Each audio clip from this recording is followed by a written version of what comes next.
نحمده ونصلي ونسلم على رسوله الكريم اما بعد فاعوذ بالله من الشيطان الرجيم بسم الله الرحمن الرحيم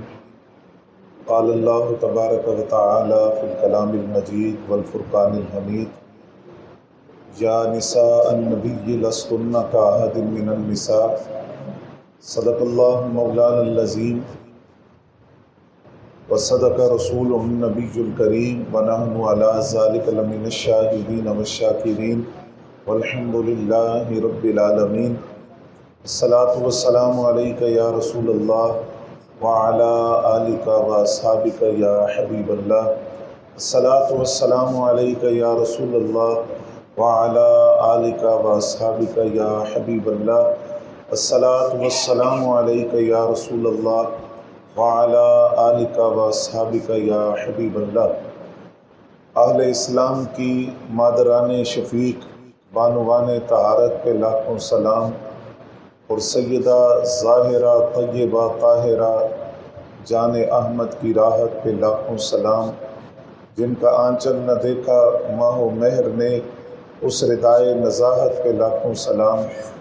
حمد و ثنا کے بعد انتہائی واجب الاحترام قابل صد احترام بزرگوں اور دوستوں،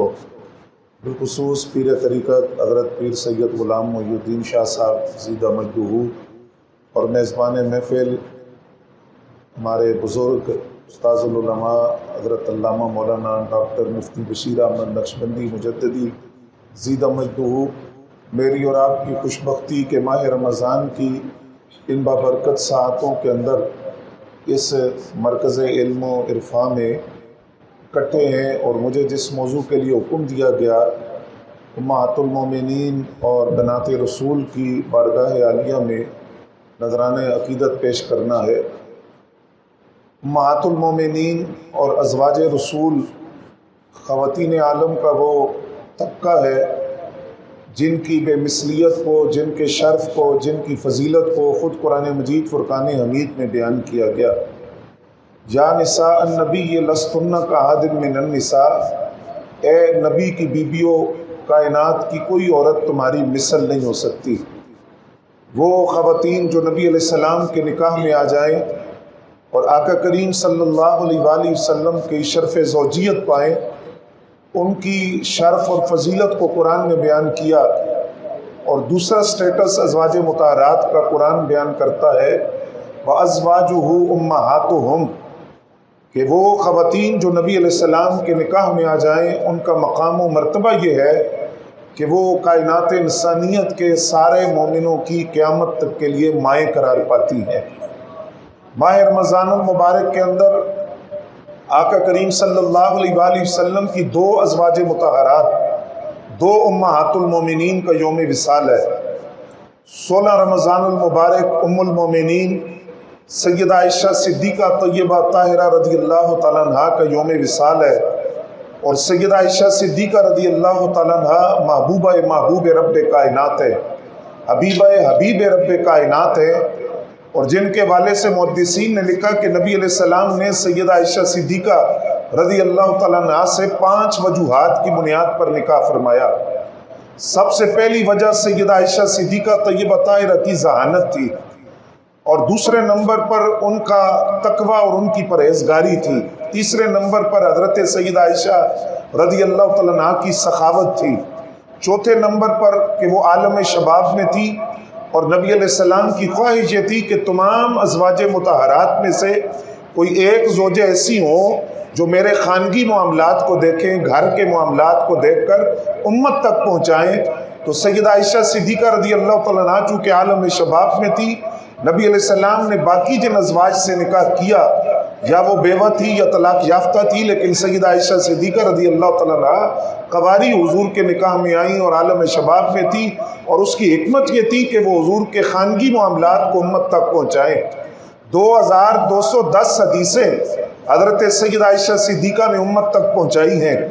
اور نبی علیہ السلام کے خانگی معاملات کو، گھر کے معاملات کو، خلوت کی باتوں کو، تنہائی کی باتوں کو امت تک سیدہ عائشہ صدیقہ رضی اللہ تعالیٰ عنہ نے پہنچایا۔ اور 5ویں وجہ نبی علیہ السلام کی سیدہ عائشہ پاک کے ساتھ نکاح کی یہ تھی کہ حضرت سید عائشہ نبی علیہ السلام کے دوست حضرت صدیق اکبر رضی اللہ تعالیٰ عنہ کی صاحبزادی تھی، لیکن ان پانچوں وجوہات پر ایک چھٹی وجہ ہے، اور وہ سب سے بڑی وجہ ہے جس کے بارے میں نبی علیہ السلام نے فرمایا کہ 3 دن مجھے تصویر دکھائی گئی ریشمی کپڑے میں لپٹی ہوئی، اور 3 دن اس تصویر کو جبریل امین نے مجھے دکھایا۔ تیسرے دن میں نے جبریل امین سے پوچھا کہ یہ تصویر کس کی ہے اور اس کے بارے میں کیا حکم ہے؟ تو جواب ملا کہ یہ عائشہ بنت صدیق ہے اور اللہ کی مرضی یہ ہے کہ آپ ان سے نکاح کر لیں۔ تو آقا کریم صلی اللہ علیہ وآلہ وسلم نے اللہ کے حکم پر حضرت سید عائشہ صدیقہ طیبہ طاہرہ رضی اللہ تعالیٰ عنہ سے نکاح فرمایا۔ اب سید عائشہ صدیقہ رضی اللہ تعالیٰ عنہ کے بعد خصائص وہ ہیں جو دیگر ازواج مطہرات سے ان کو ایک انفرادی مقام عطا فرماتے ہیں۔ مثلا حضرت سید عائشہ صدیقہ رضی اللہ تعالیٰ عنہ فرماتی ہیں خود کہ میرے لعاب کو اللہ نے نبی علیہ السلام کے لعاب سے ملایا، وہ اس طرح کہ جب نبی علیہ السلام کے وصال کا وقت قریب آیا تو آقا کریم نے مسواک نرم کرنے کا حکم دیا۔ سیدہ عائشہ پاک نے اس مسواک کو چبا کر وہ مسواک نبی علیہ السلام کو دی، اور اس مسواک کے ذریعے حضرت سیدہ عائشہ کا لعاب نبی علیہ السلام کے لعاب سے ملا۔ پھر فرماتی ہے مجھے یہ اعزاز ملا کہ میرے بستر پر وحی اتری ہے، نبی علیہ السلام میرے بستر پر تھے، وہاں وحی کا نزول ہوا، اور پھر مجھے یہ اعزاز ملا کہ آقا کریم صلی اللہ علیہ وآلہ وسلم کی جو آخری آرامگاہ ہے حضور کا روضہ، وہ سیدہ عائشہ صدیقہ رضی اللہ تعالیٰ عنہ کا حجرہ ہے۔ تو یہ وہ اعزازات ہیں جو حضرت سیدہ عائشہ صدیقہ رضی اللہ تعالیٰ عنہ کو اللہ نے عطا فرمائے۔ اب یہ مقام ہے سیدہ عائشہ صدیقہ کا، لیکن آپ فرماتی ہیں کہ تمام ازواج میں سے مجھے جس زوجہ پر رشک آتا تھا، اور وہ زوجہ نبی علیہ السلام کی جن کے بارے میں سیدہ عائشہ پاک فرماتی ہیں کہ میں نے نبی علیہ السلام کی اس زوجہ کو کبھی نہیں دیکھا، نہ میری ملاقات ہوئی، نہ میں ان سے ملی، لیکن مجھے ان پر رشک آتا تھا کیونکہ حضور کثرت سے ان کی وفاؤں کا ذکر کرتے تھے۔ وہ کون تھا؟ وہ ملیکۃ العرب، محسن اسلام، مسلمہ اول، مبلغہ اول، اور نبی علیہ السلام کی وہ زوجہ کہ جنہوں نے اپنا مال اسلام کے لیے پیش کیا، اور آقا کریم کی وہ زوجہ کہ نبی علیہ السلام کے ایک بیٹے کے علاوہ حضور کے ساری اولاد جن کے بطن سے ہے، اور آقا کریم صلی اللہ علیہ وآلہ وسلم کی وہ زوجہ کہ 25 سالہ رفاقت کے اندر آقا کریم صلی اللہ علیہ وسلم اپنی جس زوجہ سے کبھی ناراض نہیں ہوئے وہ حضرت سیدہ خدیجہ الکبریٰ رضی اللہ تعالیٰ عنہ کی ذات ہے۔ حضرت سیدہ خدیجہ الکبریٰ رضی اللہ تعالیٰ عنہ اسلام لائی، اسلام قبول کیا، تو اپنا سارا مال نبی علیہ السلام کے قدموں میں لا کر رکھا اور اسلام کے لیے اپنے مال کو پیش کیا۔ اب یہاں شیب ابی طالب ہو یا پہلی وحی کا نزول ہو، ہر موقع پر نبی علیہ السلام کی ڈھارس بندائی حضور کی معاونہ کی حیثیت سے، اور آقا کریم صلی اللہ علیہ وآلہ وسلم کے لیے اشاعت اسلام کے اندر جو معاونہ کا کردار حضرت سیدہ خدیجہ رضی اللہ تعالیٰ عنہ کا ہے، وہ اپنی مثال آپ ہے۔ 25 سال عمر ہے نبی علیہ السلام کی، اور 40 سال عمر ہے حضرت سیدہ خدیجہ الکبریٰ رضی اللہ تعالیٰ عنہ کی، اور حضرت سیدہ خدیجہ رضی اللہ تعالیٰ عنہ کھانا لے کر غار حرا کی ان بلندیوں پر جاتی ہیں جہاں ایک عام آدمی کا چلنا مشکل ہے، لیکن سیدہ خدیجہ پاک بڑھاپے کے اندر قدم رکھ چکی ہیں، 55 سال کی عمر کے اندر کھانا لے کر غار حرا کی بلندیوں پر غار حرا میں نبی علیہ السلام کی خدمت میں حاضر ہوتی ہیں۔ پتھروں سے کبھی ٹھوکر لگتی ہے، کبھی گرتی ہیں، کبھی اٹھتی ہیں، سالن کا برتن آپ کے سر پر ہے، نبی علیہ السلام کی خدمت میں جب حاضر ہونے کے لیے غار حرا کی طرف گئی تو جبریل امین پہلے حاضر ہوئے اور نبی علیہ السلام کی خدمت میں عرض کیا کہ اللہ کریم فرماتا ہے آپ کی خدمت میں خاتون آ رہی ہیں جن کی نشانی یہ ہے کہ ان کے پاس سالن کا برتن ہے، کھانے کا برتن ہے۔ اللہ کریم فرماتا ہے کہ اس خاتون کو میرا سلام دیں اور میرا سلام فرمائیں اس خاتون کو۔ رب کا سلام جس خاتون کو آیا، اور پھر یہ خوشخبری کہ اللہ کریم فرماتا ہے کہ جو دین اسلام کے لیے حضرت سیدہ خدیجہ پاک رضی اللہ تعالیٰ عنہ کی خدمات ہیں، اس کا صلہ یہ ہے کہ اللہ نے جنت میں ان کے لیے ایک ایسا گھر بنایا ہے جس میں نہ شور ہے نہ تھکاوٹ ہے۔ وہ گھر حضرت خدیجہ رضی اللہ تعالیٰ عنہ کے لیے تعمیر کیا گیا۔ نبی علیہ السلام نے اپنی وفاؤں کا انعام کیسے دیا؟ اور سیدہ خدیجہ رضی اللہ تعالیٰ عنہ کی جو خدمات تھی ان کو نبی علیہ السلام نے کیسے یاد کیا؟ حضرت سیدہ عائشہ صدیقہ رضی اللہ تعالیٰ عنہ فرماتی ہے نبی اکرم صلی اللہ علیہ وآلہ وسلم کا شان اقدس میں تشریف فرما ہے، حضرت حالہ رضی اللہ تعالیٰ عنہ جو صحابیہ ہیں وہ نبی علیہ السلام سے ملاقات کے لیے آئیں، آقا کریم صلی اللہ علیہ وسلم کے کاشان اقدس پر انہوں نے سلام بلند آواز سے کہا۔ جب انہوں نے سلام کیا تو نبی علیہ السلام کی آنکھوں میں آنسو آ گئے اور آپ کی ہچکی بن گئی، چشمان مقدس میں آنسو تھے اور آقا کریم صلی اللہ علیہ وآلہ وسلم رونے لگے۔ وہ آواز سن کر جو دروازے سے سلام کی آواز آئی، اب یہ آواز کس کی تھی؟ تھوڑی سی ذرا میں آپ کی توجہ چاہوں گا، توجہ ذرا ادھر رکھے۔ وہ آواز کس کی تھی؟ وہ حضرت حالہ رضی اللہ تعالیٰ عنہ تھی، جو حضرت خدیجہ رضی اللہ تعالیٰ عنہ کی ہمشیرہ تھی اور بہن تھی۔ جب وہ داخل ہوئی تو نبی علیہ السلام نے فرمایا کہ حالہ تم تھی، تمہاری آواز چونکہ خدیجہ سے ملتی ہے تو میں یہ سمجھا کہ خدیجہ آ گئی ہے۔ تو وہ حضرت خدیجہ رضی اللہ تعالیٰ عنہ کی جو محبتیں اور جو وفائیں تھی آقا کریم کی ذات کے ساتھ جو ان کا تعلق تھا، اس کو نبی علیہ السلام نے ہمیشہ یاد رکھا۔ اور اس موقع پر بھی اور پھر بدر جو یوم الفرقان ہے اور 313 جہاں 1000 سے ٹکرا کر آج کے عالم اسلام کے حکمرانوں کو پیغام دیا کہ فضائے بدر پیدا کر، فرشتے تیری نصرت کو اتر سکتے ہیں گردوں سے، کتار اندر کتار اب بھی، کہ فلسطینی بلکتے رہے اور تم ہاتھ پر ہاتھ دھر کر بیٹھے رہو، بدر والی فضا تو پیدا کرو، اللہ کی ذات پر بھروسہ کرو۔ تو یوم الفرقان غزوہ بدر کا دن، یوم بدر، جس میں کفار قیدی بن کر آئے تو ان قیدیوں میں نبی علیہ السلام کے داماد حضرت ابو العاص رضی اللہ تعالیٰ عنہ جو بعد میں اسلام لائے، وہ ان قیدیوں میں شامل تھے جو ابھی اسلام نہیں لائے تھے۔ نبی علیہ السلام نے فرمایا کہ فدیہ دو، فدیہ دے کر آزادی لے لو۔ انہوں نے کہا میرے پاس تو فدیہ نہیں ہے۔ یہ نبی علیہ السلام کی عدالت اور انصاف کے فرمایا فدیہ کے بغیر آزادی نہیں، فدیہ دو اور آزاد ہو جاؤ۔ انہوں نے سیدہ زینب رضی اللہ تعالیٰ عنہ جو حضور کی بڑی شہزادی ہیں اور جو حضرت ابو العاص کے نکاح میں تھی اور مکہ المکرمہ میں تھی، ان کو پیغام بھیجا کہ آپ مجھے کوئی ایسی چیز بھیجیں جس کو میں فدیہ کے طور پر ادا کر کے تمہیں فدیہ دے کر آزادی حاصل کر سکوں۔ جس وقت حضرت سیدہ زینب نے ہار بھیجا، اپنا ہار حضرت ابو العاص کو بھیجا کہ آپ یہ فدیہ کے طور پر دے کر آزادی حاصل کر لیں، ہار جس وقت حضرت ابو العاص نے نبی علیہ السلام کو پیش کیا، آقا کریم صلی اللہ علیہ وسلم اس ہار کو دیکھ کر آپ دیدہ ہو گئے، آپ کی آنکھوں میں آنسو تھے اور آپ نے صحابہ سے روتے ہوئے فرمایا، چشمان مقدس آنسوؤں سے تر تھی، اور فرمایا کہ اے صحابہ اگر تم اجازت دو تو یہ ہار میں واپس کر دوں۔ صحابہ نے عرض کیا حضور آپ کا حکم، آپ یہ ہار واپس کر دیں۔ اور حضرت ابو العاص سے وعدہ لیا کہ تمہیں آزاد کرتا ہوں لیکن تم زینب کو میرے پاس مدینہ طیبہ بھیجو گے۔ صحابہ نے سوال کیا حضور اس ہار کے اندر خاص بات کیا ہے کہ آپ اس ہار کو دیکھ کر رونے لگے؟ فرمایا ہار زینب کا ہے لیکن یہ ہار سیدہ خدیجہ کا تھا جو انہوں نے تحفے میں سیدہ زینب کو دیا تھا۔ آج اس ہار کو جب میں نے دیکھا تو وہی حضرت سیدہ خدیجہ کی وہ محبتیں، وہ وفائیں اور نبی علیہ السلام کی ذات کے لیے ان کا جو کردار تھا اور دین اسلام کے لیے جو ان کا کردار تھا، اس کردار کو نبی علیہ السلام نے یاد کیا۔ شیب ابی طالب کے 3 سال جس میں ہر طرح کی اذیت نبی علیہ السلام کی ذات اقدس کو دی گئی، درختوں کے پتے بھی کھائے گئے، خاندان رسول نے اتنی مشکلات کو برداشت کیا۔ سیدہ خدیجہ رضی اللہ تعالیٰ عنہ ان مشکلات میں نبی علیہ السلام کے ساتھ ہے، لیکن زبان سے کوئی ایک شکوہ اور ایک شکایت کا لفظ بھی نہیں کہا، حالانکہ مکے کی سب سے بڑی تاجرہ تھی، لیکن زبان سے کوئی شکوہ نہیں تھا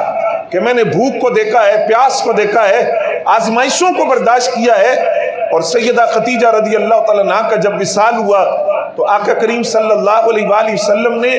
ان سے یہ فرمایا کہ آپ کوئی وصیت کرنا چاہیں تو کریں۔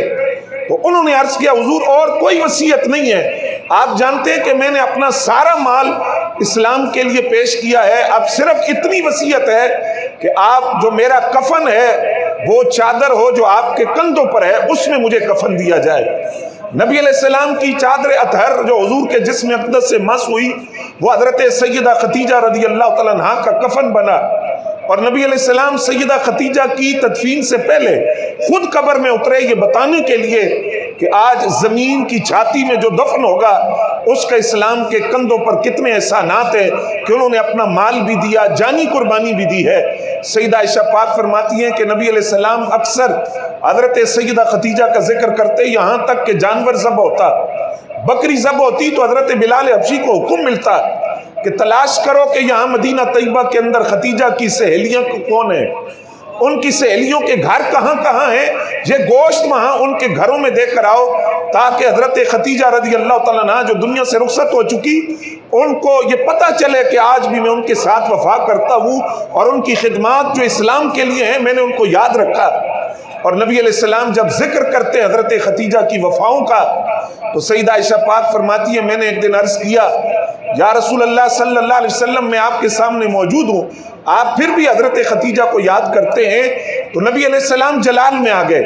چہرہ انور سرخ ہو گیا اور آپ نے فرمایا عائشہ تم جانتی ہو خدیجہ کون ہے؟ خدیجہ وہ ہیں کہ جب میں نے مکے کی گلیوں میں کہا کہ قولوا لا الہ الا اللہ، کہو کہ اللہ کے سوا کوئی معبود نہیں، تو جواب آیا کذبتا کذبتا، ہر ایک نے میرے پیغام کو جھٹلایا، کذبنی الناس، لوگوں نے مجھے جھٹلایا، تو سب سے پہلے میری تصدیق جس نے کی اور میری آواز پر لبیک کہا وہ حضرت خدیجہ الکبریٰ رضی اللہ تعالیٰ عنہا۔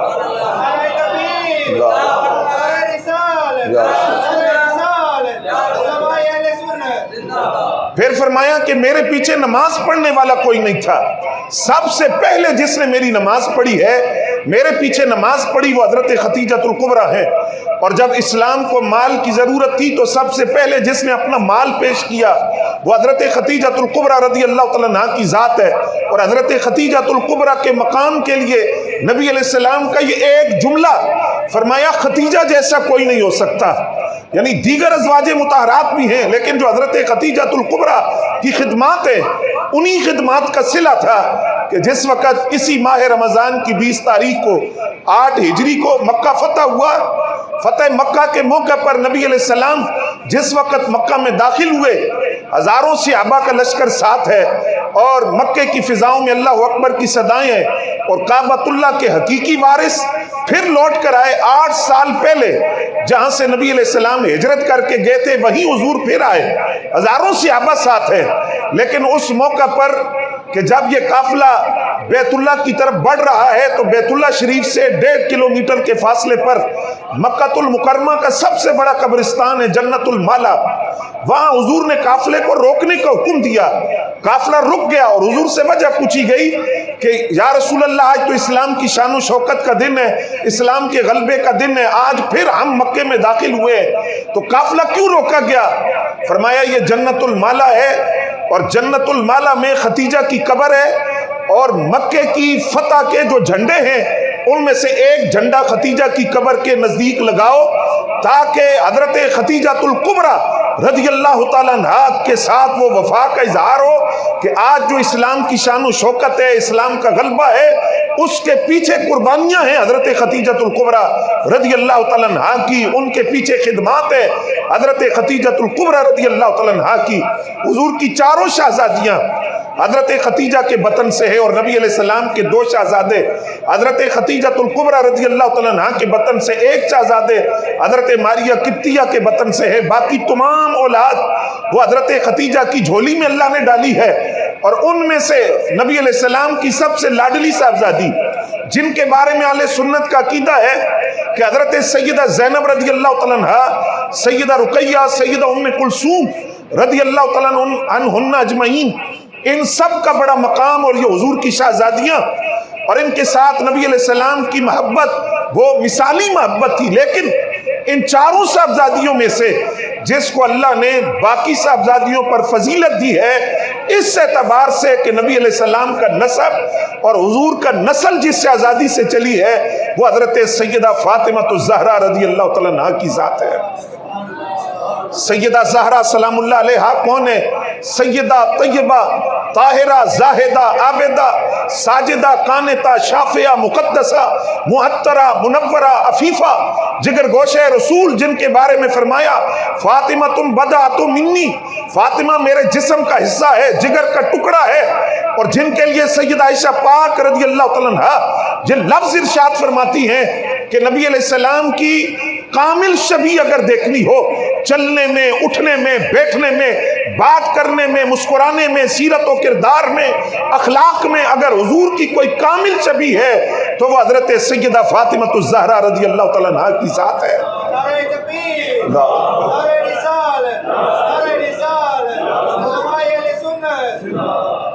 جن کا تعارف اقبال نے کروایا، اقبال کہتے ہیں مریم از یک نسبت عیسیٰ عزیز، حضرت مریم علیہ السلام کی فضیلت کی ایک وجہ ہے کہ وہ حضرت عیسیٰ علیہ السلام کی والدہ ہیں،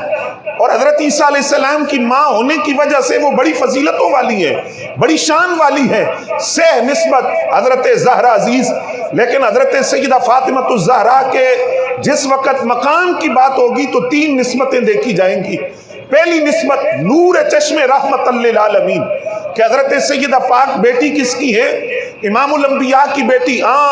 امام اولین و آخری، جو پہلوں کے اور بعد والوں کے امام ہیں، ان کی صاحبزادی ہے، بانو تاجدار حل عطا حضرت سیدہ زہرا جو مولا علی المرتضیٰ کی زوجہ ہیں۔ دوسری نسبت جو سیدہ طیبہ طاہرہ رضی اللہ تعالیٰ عنہ جو مولا علی المرتضیٰ کی زوجہ ہیں، جو مرتضیٰ بھی ہیں، مشکل کشا بھی ہیں، خیبر شکن بھی ہیں۔ اور پھر فرمایا مادر مرکز پرکار عشق، جو عشق کی پرکار کا مرکز ہے امام حسن، ان کی والدہ بھی حضرت سیدہ فاطمہ الزہرا ہے۔ اور مادر قافلہ سالار عشق، عشق کے قافلے کا جو سردار ہے امام علی مقام، امام حسین رضی اللہ تعالیٰ عنہ، ان کی والدہ بھی حضرت سیدہ فاطمہ الزہرا رضی اللہ تعالیٰ عنہ ہیں۔ اور اقبال کے اس جملے پر میں اپنی بات کو سمیٹ رہا ہوں۔ اقبال کہتا ہے اگر سیدہ فاطمہ الزہرا رضی اللہ تعالیٰ عنہ کا مقام اور فضیلت اور ان کا مرتبہ اور ان کی شان اور ان کے مراتب کو دیکھا جائے تو اقبال کہتا ہے کہ اگر شریعت کی زنجیریں میرے پاؤں میں نہ ہو اور نبی علیہ السلام کی تعلیمات کا پاس نہ ہو تو میں سیدہ زہرا کی قبر کا طواف کرتا۔ یہ مقام ہے حضرت سیدہ زہرا کا، لیکن شریعت کا میں پابند ہوں، ایسا نہیں کیا۔ اگر شریعت کی پابندی نہ ہوتی تو میں سیدہ زہرا کی قبر کا طواف کرتا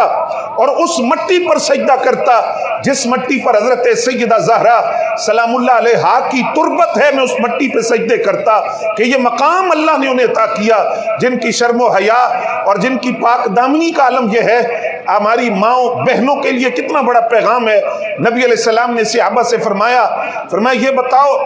مرد اور عورت کے لیے بہترین بات کیا ہے کہ دونوں فتنے سے بچ جائیں۔ ہر صحابی نے جواب دیا، لیکن حضور وہ جواب سننا چاہتے تھے جو حضور کی مرضی تھی، جو حضور کا منشا تھا۔ مولا علی نے سیدہ فاطمہ الزہرا سے پوچھا تو انہوں نے کہا مرد کے لیے بہترین بات یہ ہے کہ وہ اپنی نگاہوں کو جھکا لے، عورت کے لیے بہترین بات یہ ہے وہ اپنی نظروں کی حفاظت کرے، دونوں فتنوں سے بچ جائیں گے۔ آقا کریم نے یہ جواب سنا تو فرمایا مولا علی سے فرمایا یہ کس نے کہی یہ بات، جواب کس نے دیا؟ کہا یہ سیدہ زہرا نے جواب دیا ہے۔ تو آقا کریم نے فرمایا فاطمہ تم بدا تم منی، اسی لیے تو میں کہتا ہوں فاطمہ میرے جگر کا ٹکڑا ہے، جسم کا حصہ ہے۔ یہ فراست والا جواب انہوں نے دیا۔ اور آخری بات کہ کیا مقام ہے حضرت سیدہ زہرا کا، کیا پروٹوکول ہے۔ نبی علیہ السلام نے فرمایا جب سیدہ فاطمہ الزہرا رضی اللہ تعالیٰ عنہا میدان حشر میں آئیں گی تو فرشتوں کی طرف سے یہ ندا دی جائے گی یا اہل الجمع نکسوا رؤوسکم